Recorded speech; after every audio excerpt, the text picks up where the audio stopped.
মেঘ হয়, যখন আকাশে মেঘ হয় সুন্দরবনে বড় নদীর সাইডে সরু সরু খাল থাকে, নাম হচ্ছে ধবনির খাল।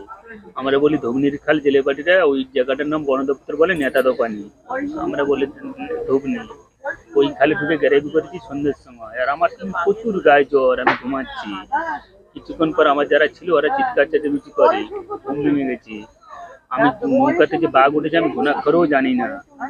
আমি বুঝতে পারিনি যে বাঘ উঠেছে, বাঘের নিচে আমি শুয়ে আছি। আমি সত্য ঘটনা খুলে তাকে দেখি না, বাঘ দাঁড়িয়ে আছে, বাঘের নিচে আমি শুয়ে আছি, ধরে ফেলেছি, পাঁজা করি, বলেছি মা গো পাঁজা, কাঁদে ফেটে গেছে, আমি ক্যানারা। আমার এই নাকে লেগেছিল বাঘের নখ, আর এই পিছনে একটা নখের দাগ আছে।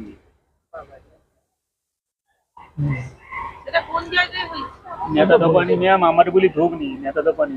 ওই বাঘের নাম করণ করা আছে। আমি 8 মাস তো জ্ঞানহারা ছিলাম, 8 মাস ছিলাম। ওই বাঘের নাম বন দপ্তরে দেওয়া আছে নান্টু বাঘ, ছেলে বাঘ।